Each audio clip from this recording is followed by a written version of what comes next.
সংবিধানের প্রিয়াম্বল আমি এখানে টাঙিয়েছি হাইলাইট করে, হিন্দি, ইংরেজি, বাংলায়।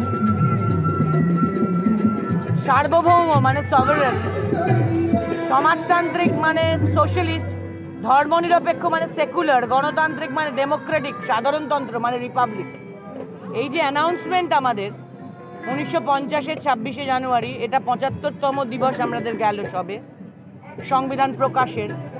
49-এ গৃহীত হয়েছিল এটা। এই সংবিধানকে কোনো না কোনোভাবে কেন্দ্রের শাসক দল অ্যাটাক করছে।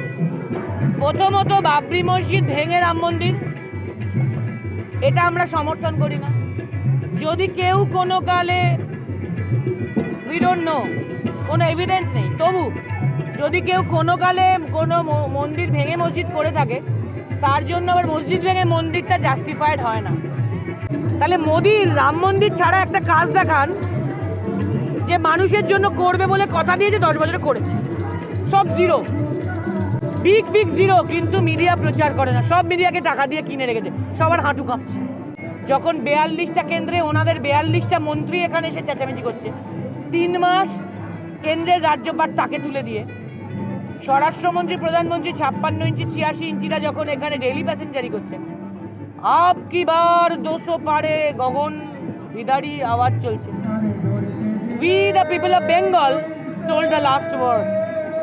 এবং মমতা ব্যানার্জি 186, তারপর 211, এবার 215। সিটও বাড়ছে, ভোটের পার্সেন্টেজও 34 বছরে সিপিএম 44-45% ভোট পায়নি, খুব বেশি। মমতা ব্যানার্জি 3 টার্মে গিয়ে 50% ভোট পেয়েছে। ফলে মানুষ সবসময় শেষ কথা বলে। নিশ্চিন্ত থাকুন, যতই রাম মন্দির করুক, যতই গণহিস্টেরিয়া তৈরি করুক, আমাদের রাম মন্দির নিয়ে আপত্তি নেই, আগেই বলেছি। এখন শুনছি মথুরার ঈদগাতেও নাকি কৃষ্ণ মন্দির হবে, হোক,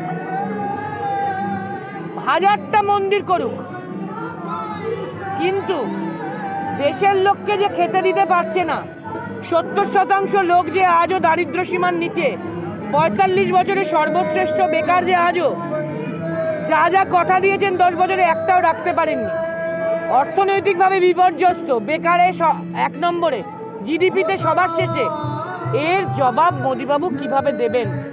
গণহিস্টেরিয়া দেখাতে পারে, মিডিয়া আরও বেশি দেখাতে পারে পয়সা খেয়ে বা হাঁটু কেঁপে, কিন্তু we the people of India will tell the last word in 2024 also. You can be rest assured. আরেকটা রাজ্য সংক্রান্ত একটা ছোট লাস্ট